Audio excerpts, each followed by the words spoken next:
Alors nous enchaînons sur une table ronde sur la ville du futur et nous allons revenir sur ces enjeux et sur les solutions qui s'offrent à nous. Heureusement, on va voir qu'il y en a pas mal. On va voir ça en compagnie de François Berthière. Bonjour François. Vous êtes ingénieur des ponts et architecte, membre élu de l'Académie des technologies et vous présidez le pôle Habitat, Mobilité et Ville. Et vous aurez un micro là, pas trop loin si vous voulez. À vos côtés, Meka Brunel. Bonjour Meka. Vous êtes ingénieur des travaux publics. Vous avez travaillé dans l'immobilier, la promotion immobilière, l'international, la finance, plein de sujets sur lesquels on va pouvoir revenir. Et vous êtes aujourd'hui présidente de l'Université de la Ville de demain et au comité exécutif de la Fondation Palladio.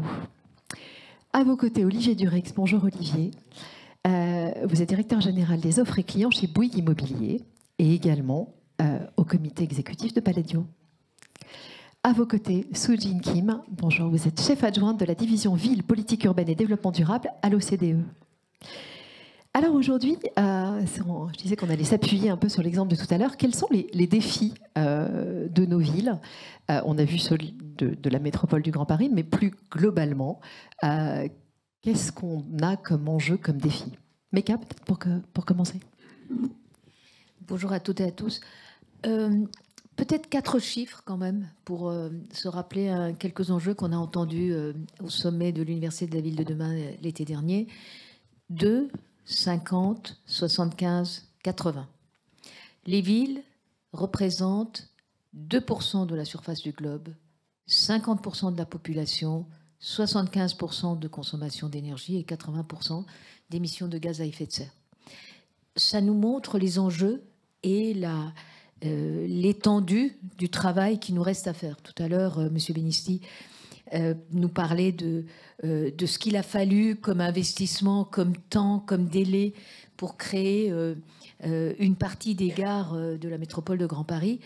On ne se rend pas compte de la quantité d'investissements qui sont nécessaires, de l'obligation que nous avons de nous adapter à notre territoire et de la manière dont il faudra qu'on organise notre fonctionnement. Et si vous me permettez, c'était pas prévu avec Cécile, puisqu'elle nous a bien cadré sur ce qu'on doit dire, mais tant pis. Ça y est, ma réputation. On parle aujourd'hui, est-ce que les transports vont être là ou pas l'année prochaine? Je veux simplement dire que Paris comprenait 200 km de transport, de métro, et que ces lignes complémentaires représentent 200 km, double la quantité de transport en un délai assez court. Je pense qu'il faut saluer cet effort d'investissement qui est assez exceptionnel, parce qu'on ne peut pas tout le temps dire il n'y a pas de voiture et ne pas apporter les solutions, mais ça prend du temps et ça a des enjeux. Voilà. François, pour vous, en quelques adjectifs, j'ai envie de dire, elle sera comment notre ville? Elle doit être comment? D'abord, je pense que effectivement, quels sont les défis, comment la ville doit évoluer. D'abord, la ville doit être mixte dans le futur. Je pense que maintenant, tout le monde en a conscience. La mixité, c'est la mixité sociale, évidemment. C'est la mixité fonctionnelle, c'est-à-dire mélanger les fonctions. Et puis, c'est aussi la mixité d'usage, y compris la réversibilité, la transformation des usages au cours du temps. Donc ça, et malheureusement, tout l'urbanisme réglementaire depuis des décennies est organisé à l'envers. C'est-à-dire il ne favorise pas la mixité, il organise des silos, il organise des zonings, il organise la ville avec des zones de bureaux, des zones de logement. Et finalement, on s'aperçoit que, alors qu'on veut aujourd'hui évoluer vers des solutions plus mixtes, on est bridé par la réglementation, même de façon tout à fait concrète. Par exemple, tout à l'heure, M. Benisti parlait du coworking et du co-living. Est-ce que le co-living, c'est du logement? Est-ce que c'est du bureau? Ou le coworking, est-ce que c'est du bureau? Est-ce que c'est de l'hôtellerie? Et la réglementation telle qu'elle est fabriquée aujourd'hui est un frein à cette évolution vers la mixité. Ça, c'est le premier sujet. Le deuxième point, le deuxième enjeu que je voudrais signaler, mais Meka l'a très bien dit, la ville, ou les villes, sont à l'origine de l'essentiel des émissions de gaz à effet de serre et des consommations d'énergie. Et donc, il y a évidemment un problème qu'il faut traiter, c'est de faire en sorte qu'on fasse des villes qui, dans le futur, par l'habitat ou par la mobilité, soient moins émettrices. Mais il faut aussi comprendre que la ville, non seulement elle est émettrice, mais elle souffre au premier chef de l'évolution climatique. Elle le souffre par exemple dans les îlots de chaleur, dans les inondations, les épisodes climatiques extrêmes dont on a vu il n'y a pas très longtemps un certain nombre de conséquences, d'inondations par exemple. Et donc, il faut aussi que la ville, elle soit résiliente. C'est-à-dire qu'on doit travailler, réfléchir, et ça demandera de l'innovation. Je pense qu'on parlera de technologie et de technique tout à l'heure. Il faut faire en sorte qu'on comprenne comment on peut rendre la ville plus résiliente, les villes plus résilientes, et comment on peut les adapter à un changement climatique qui malheureusement est inévitable. Sujin, si on fait peut-être une ouverture internationale, est-ce que ces enjeux français sont les mêmes que les enjeux internationaux? Qu'est-ce qu'on peut avoir comme peut-être regard un peu comparatif? Merci et bonjour à tous. Donc, sur la base de l'expérience qu'on voit à l'OCDE, donc l'Organisation pour la coopération et le développement économique, qui est une organisation internationale regroupant 38 pays membres, dont la France, et où je m'occupe des questions de ville, on reconnaît vraiment pas mal des enjeux qui ont été évoqués par les intervenants précédents, et notamment peut-être autour de 4 D, on va dire, que vous allez reconnaître. Donc il y a décarbonation, le digital, la démographie, et, alors en anglais on disait dérisquer, mais en gros c'est la réindustrialisation, les questions de résilience, que ce soit économique ou sociale ou autre, et comment faire en sorte que la ville soit plus égale. Donc un mot rapide sur chacun des 4 D. Donc sur la décarbonation on en a beaucoup parlé maintenant, avec les chiffres de Mika notamment. Donc on voit à l'échelle de l'OCDE, 2/3 des villes de l'OCDE exposent leurs habitants à des niveaux de pollution atmosphérique qui sont au-dessus du seuil recommandé par l'OMS aujourd'hui. C'est simplement un signe parmi d'autres du problème du changement climatique dans les villes, et notamment à cause des émissions qui sont dues bien sûr au transport, mais aussi aux bâtiments, qui représentent en fait près de 70% des émissions liées à l'énergie dans certaines grandes villes comme Paris, mais aussi New York, Tokyo, etc. Et donc, dans ces questions de changement climatique, les villes sont une grosse partie du problème, évidemment, mais elles sont aussi source de solutions, et je suis sûre qu'on peut en revenir là-dessus tout à l'heure. Sur le deuxième D, sur les questions de digital, là aussi, les villes sont en pointe à l'échelle de l'OCDE. Vous savez, dans les grandes métropoles, en moyenne, dans l'OCDE, vous avez une vitesse de téléchargement sur Internet qui est 40% supérieure dans les villes, dans les grandes métropoles, que par rapport au reste du pays. Donc c'est vrai que les villes sont quand même en pointe et tirent la révolution numérique vers le haut. Elles ont beaucoup plus eu recours au télétravail, comme on en a parlé tout à l'heure. Donc voilà, il y a des solutions de plus en plus technologies de pointe, notamment les jumeaux numériques, l'intelligence artificielle, etc. Et c'est vraiment les grandes villes qui sont leaders là-dessus, mais avec tout plein de risques liés notamment à la cybersécurité, la protection des données, les inégalités, la fracture numérique, etc. Donc il y a aussi un peu ce double tranchant. Rapidement sur la démographie, donc il y a bien sûr le phénomène de vieillissement de la population. À l'horizon 2050, dans l'OCDE, un habitant sur 4 aura 65 ans ou plus. Donc il faut bien voir que les progrès de la médecine et la longévité qui s'allongent font que la ville doit également s'habituer, s'ajuster à cette transition démographique. Mais il n'y a pas seulement le vieillissement, il y a aussi le phénomène migratoire. On a tendance un peu à oublier, mais la guerre en Ukraine, par exemple, a entraîné des phénomènes migratoires de masse qui font que certaines villes, notamment en Pologne, ont vu leur population presque doubler du jour au lendemain, et il y a eu des habitants à loger, des enfants à envoyer aux écoles, des services publics à offrir, et vraiment tout ça du jour au lendemain. Donc ça questionne un peu la capacité des villes à s'ajuster de manière flexible et rapide.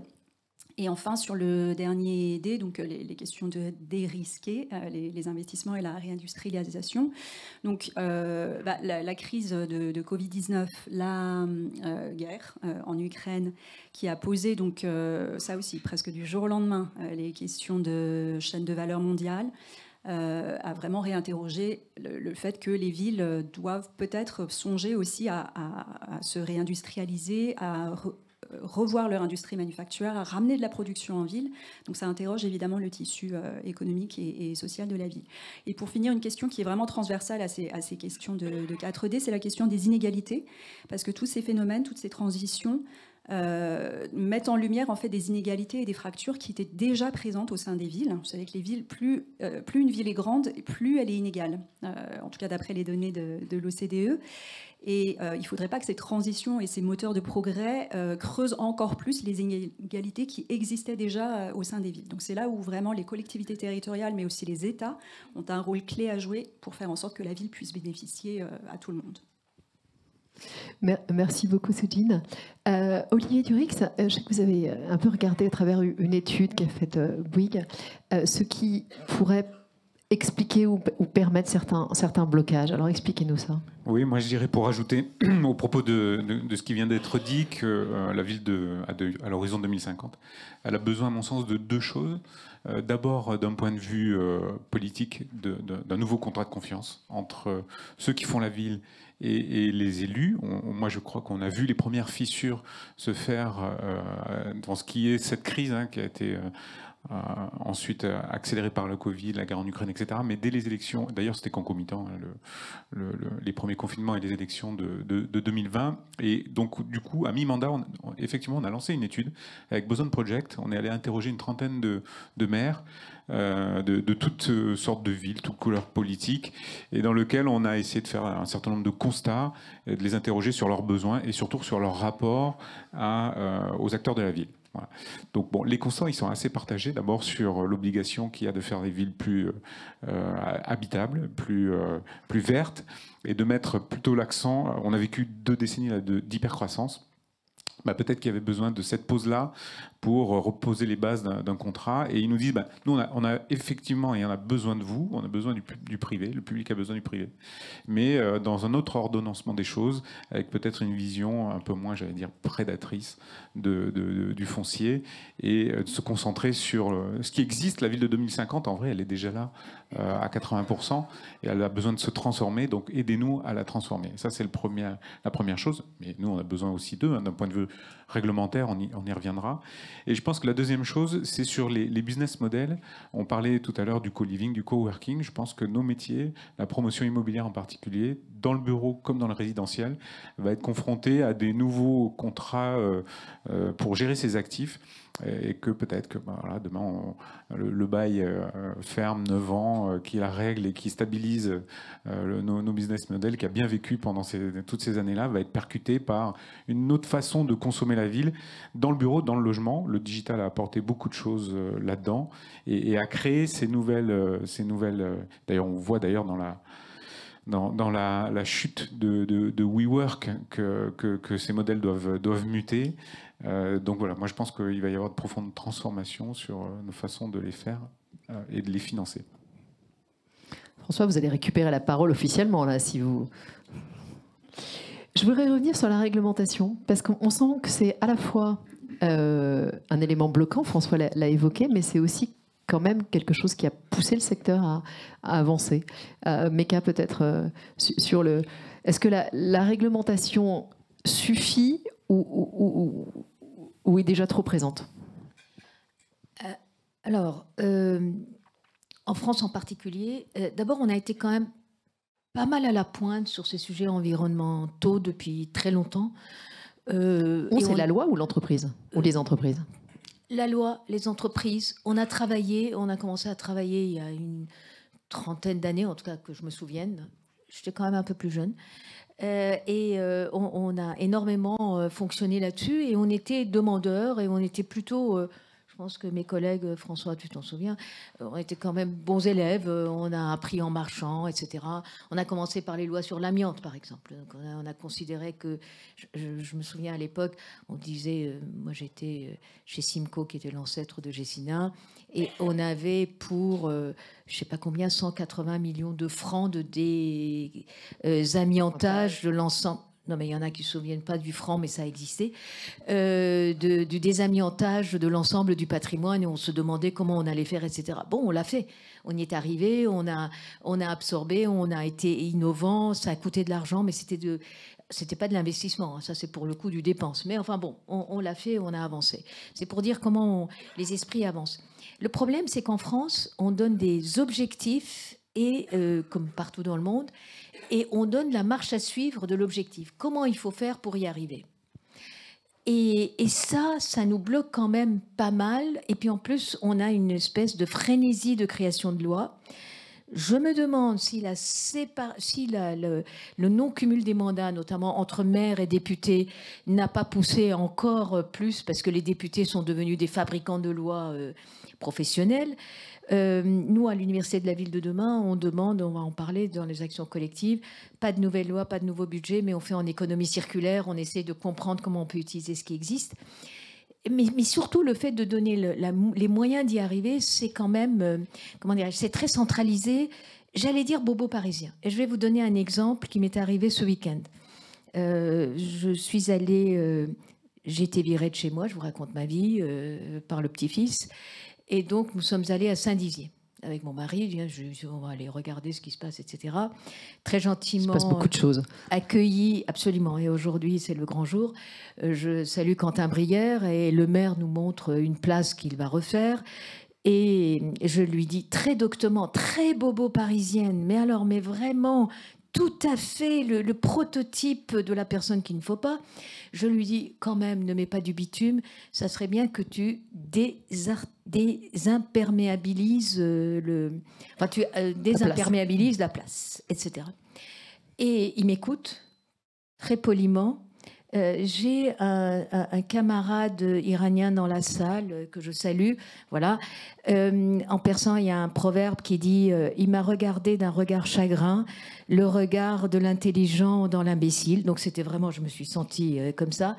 Et il m'a dit, tu as tout à fait raison, mais nous sommes dans la Marne, comme M. Benisti tout à l'heure. C'est de l'argile. L'argile, ça gonfle avec l'eau. Donc, l'eau pousse, ça devient piscine.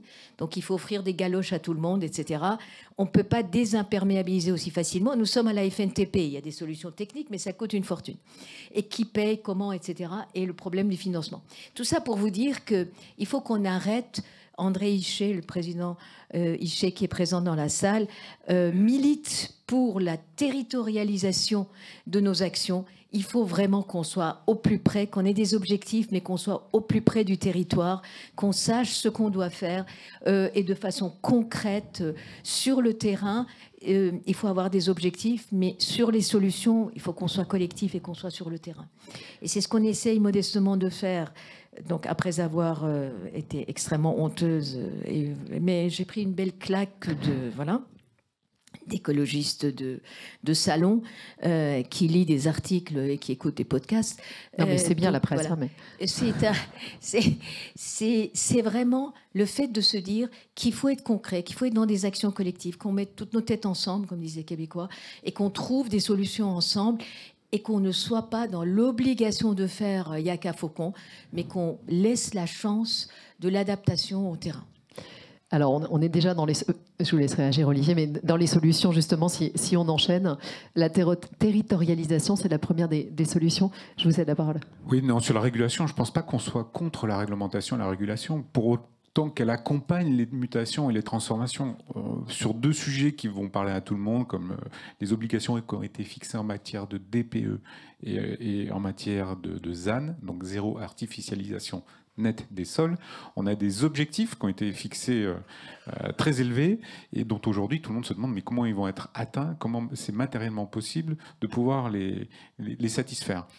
Bon, la réglementation en fait partie, mais par exemple, pour atteindre l'objectif de ZAN, transformer les bureaux, les quartiers en logements, la France moche, les villes moches, toutes ces périphéries qui ont été qualifiées ainsi de tertiaire en résidentiel ou en bureau, bah, c'est pas si simple parce qu'aujourd'hui on a figé des espaces, que c'est un acte politique de faire une transformation de PLU, que c'est long et que ça coûte de l'argent. Or aujourd'hui on a besoin de ces outils, cette dérégulation. La ville elle est plus figée avec des zones de tertiaire, des zones de commerce, des zones de logement, elle est beaucoup plus perméable et donc il nous faut des outils qui soient plus percutants, plus légers pour pouvoir faire muter et transformer ces villes. Voilà ce dont on a besoin. Alors, positivons, c'est quoi les solutions, François ? Bon, je sais pas, il y a des solutions. Enfin, je voudrais réintervenir là-dessus. Je pense qu'il faut se Je poser ne veux pas aussi. qu'on parle que réglementation. Non, non, mais je solutions. ne veux pas parler de réglementation, je veux parler de l'acceptabilité sociale de tout ça. C'est-à-dire qu'on a, quand on parle de ZAN, quand on parle de zone à faible émission, quand on parle des différents objectifs très élevés qu'on impose, je pense qu'aujourd'hui, ou densification de la ville, par exemple, je pense qu'aujourd'hui, il peut y avoir, il y a certainement des sujets d'acceptabilité sociale. Donc, parce que les gens n'aiment pas beaucoup qu'on densifie à côté de chez eux. La zone à faible émission qui va empêcher les gens de venir en centre-ville quand ils n'ont pas des voitures électriques, des voitures de bobos parisiens. Donc, il y a un vrai sujet et effectivement, on a parlé de territorialisation, c'est les maires qui sont au cœur du dispositif, qui sont sur le terrain et c'est eux qui doivent pouvoir réguler ça. Et je pense qu'aujourd'hui, la réglementation qui tombe d'en haut avec des objectifs extrêmement élevés peut être contre-productive. Alors, les solutions, je pense que la technologie, la technique peut apporter des tas de solutions. On a rêvé il y a une dizaine d'années d'une ville extrêmement technique. On s'est dit la technologie va tout régler. La Smart City, c'était le grand mot à la mode, la Smart City va tout nous régler. On en est revenu. On en est revenu. Alors on a essayé. Hein, moi-même, avec Olivier chez Bouygues Immobilier, on a fait quelques expériences de ce type-là. Évidemment, ça apporte des solutions, mais penser que la technologie va tout régler, c'est vrai pour la ville, mais c'est vrai aussi pour la transition énergétique, c'est faux. Par contre, la technologie est utile et nécessaire. Elle peut apporter en matière de le digital, on a parlé du D du digital. Le D du digital est une manière formidable de mieux gérer, mieux exploiter la ville, de mieux utiliser, d'avoir la mixité d'usage, de gérer la mobilité. Et donc il y a tout un tas de solutions de start-up. Il y a beaucoup de start-up qui sont dans la PropTech aujourd'hui, qui se développent beaucoup. Et je pense qu'il y a un vrai gisement de ce point de vue-là. Soujine, sur les solutions, vous analysez depuis l'OCDE. Oui, alors effectivement, les crises récentes ont vraiment mis un coup d'accélérateur et un coup de projecteur sur des stratégies qui n'étaient pas forcément nouvelles, mais qui ont permis aux maires, en tout cas, et je rejoins ce qui a été dit avant sur le fait que les maires sont vraiment en frontal et drive quelque part l'action sur le territoire. Donc il y a eu un peu cette combinaison de l'effet Zoom et de l'effet Greta, si vous voulez. Avec la pandémie ou la crise énergétique, il y a eu, je pense, une prise de conscience qui a été peut-être plus accélérée dans l'opinion publique, dans le secteur privé, dans le gouvernement aussi, à tous les échelons, sur le fait qu'il fallait combiner ces différents impératifs, que ce soit de transition verte, de rattrapage sur la numérisation, de prise en considération des inégalités que je mentionnais tout à l'heure. Donc en fait, à l'échelle de l'OCDE, les villes ont de plus en plus repensé un peu la fabrique de la ville d'une manière un peu plus globale, c'est-à-dire essayer de ne pas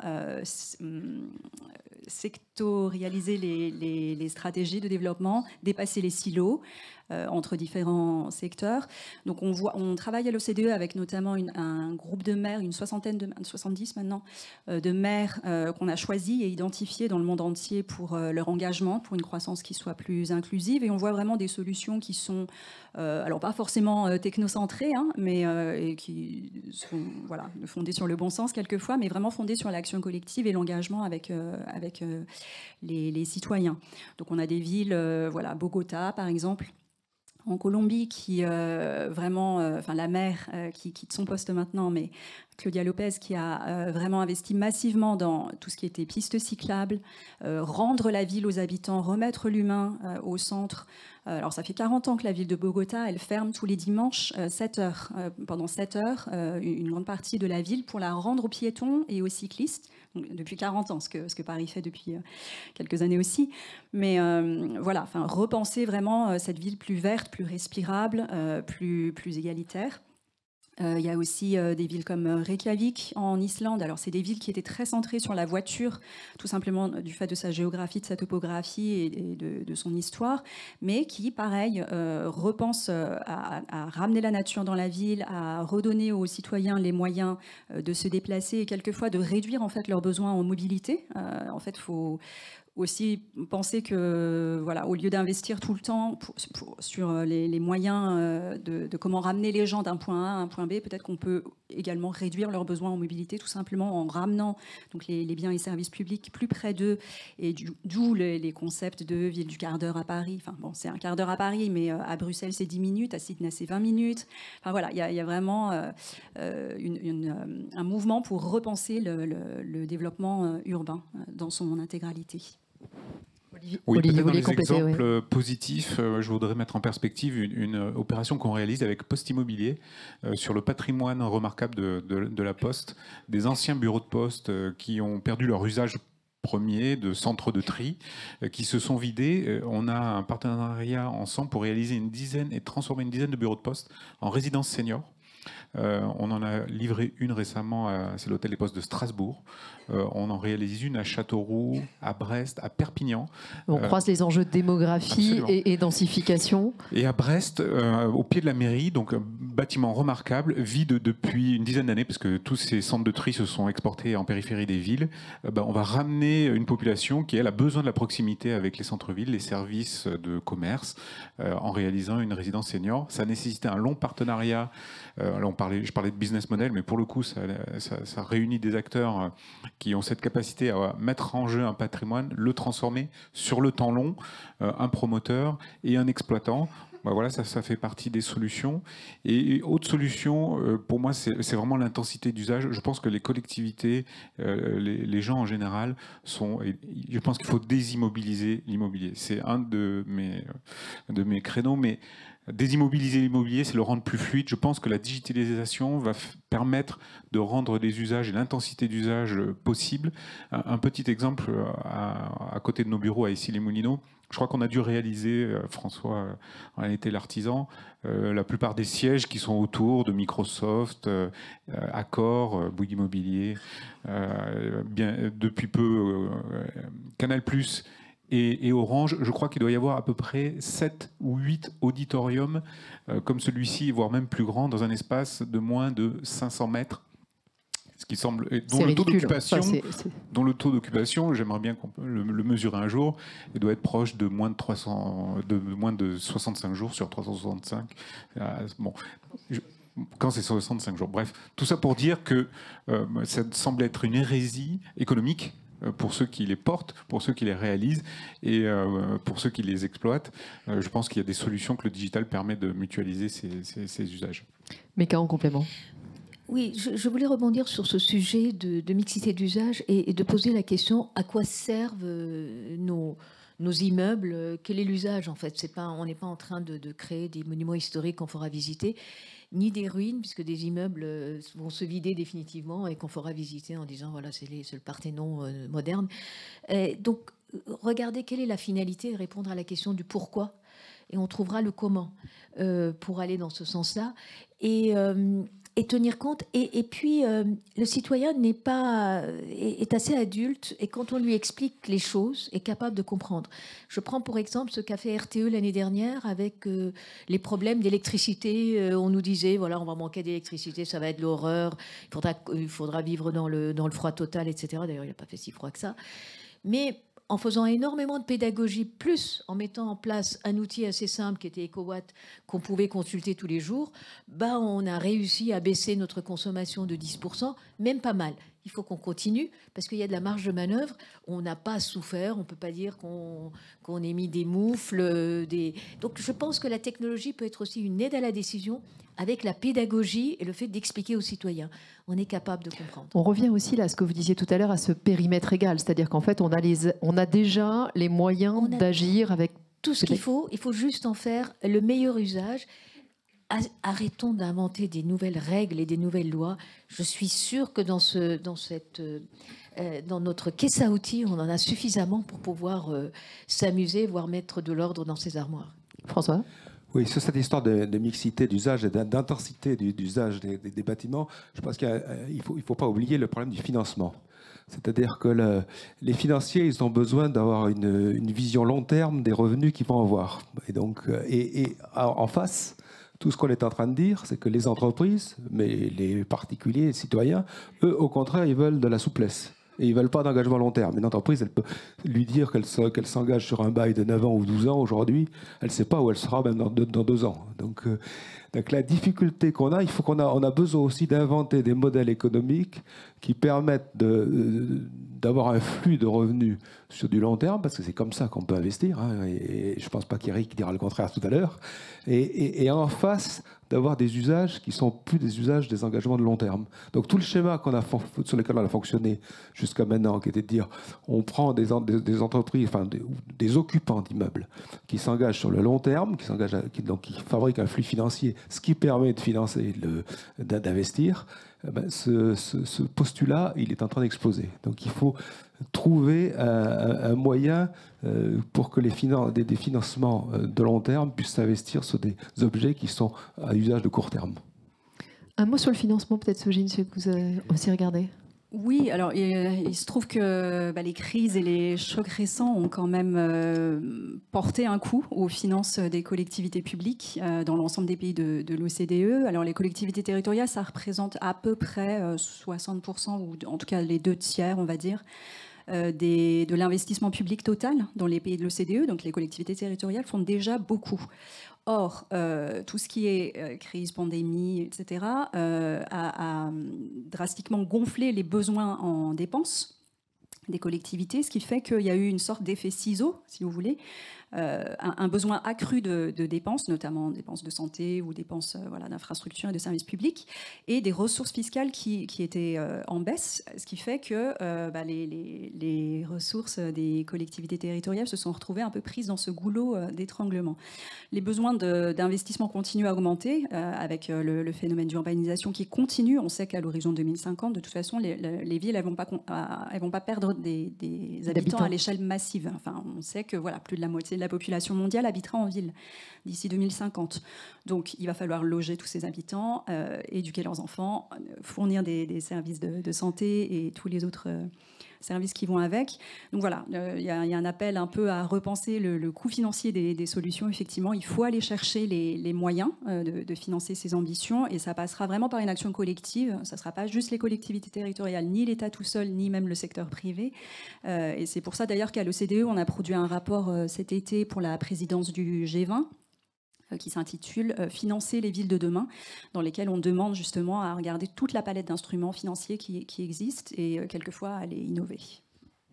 Alors, on arrive presque au terme de notre table ronde et je ne vais pas mettre en retard ma consoeur. S'il n'y a qu'une seule chose à retenir, qu'est-ce que vous diriez, François ? Moi, je dirais qu'il faut être modeste et qu'il faut être humble.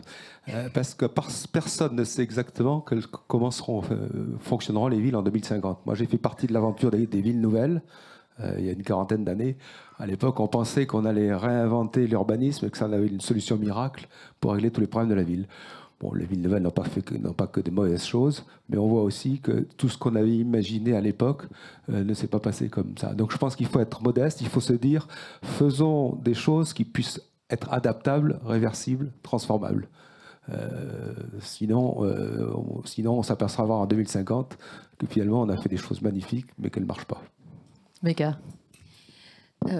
Pas mieux sur la modestie, mais aussi le volontarisme, le fait de travailler en action collective, c'est ce que nous faisons à l'UVD, en mettant ensemble de façon transversale des coalitions d'acteurs qui réfléchissent ensemble pour apporter des solutions collectivement. Acceptons le fait qu'on puisse proposer des solutions, tester ces solutions, retour sur expérience, réajuster le tir et avancer ensemble. Il y a énormément de bonnes énergies et de bonnes ondes. Alors ne soyons pas pessimistes, et en tout cas le volontarisme paiera, et il vaut mieux ça tant qu'on est vivant. Olivier. Oui, moi je dirais que d'abord la ville de 2050, elle est là déjà à 90%. Donc pour moi, il faut oser aujourd'hui, il faut agir, oser transformer ces territoires qui sont figés dans des modèles qui sont en train de muter. Business model dont parlait François, il faut le réinventer, le retravailler. Courage politique, parce que ça va nécessiter que les collectivités s'engagent, et courage de nos sociétés aussi pour accompagner ces mutations, notamment sur nos visions financières et notre approche financière de ces actifs immobiliers. Sougine, ce sera le mot de la fin. Alors, 2050, c'est l'horizon de certains engagements qui ont déjà été pris, notamment la COP 28 commence aujourd'hui à Dubaï et on a les accords de Paris à l'horizon 2050. Donc, c'est pas forcément qu'il faut prendre de nouveaux engagements ou se fixer des nouveaux objectifs. Je pense qu'il faut essayer d'atteindre ceux qu'on a déjà pris. Et ça passe par cette action collective dont on parlait tout à l'heure pour préserver quelque part le droit à la ville. Historiquement, les gens viennent en ville pour avoir une meilleure qualité de vie, pour avoir de meilleures chances économiques. Et les villes continuent à être moteurs de croissance, de création d'emplois, de productivité, d'innovation. Donc il faut préserver ça et repenser vraiment l'action de la ville autour des questions de résilience, proximité, sobriété et une meilleure justice.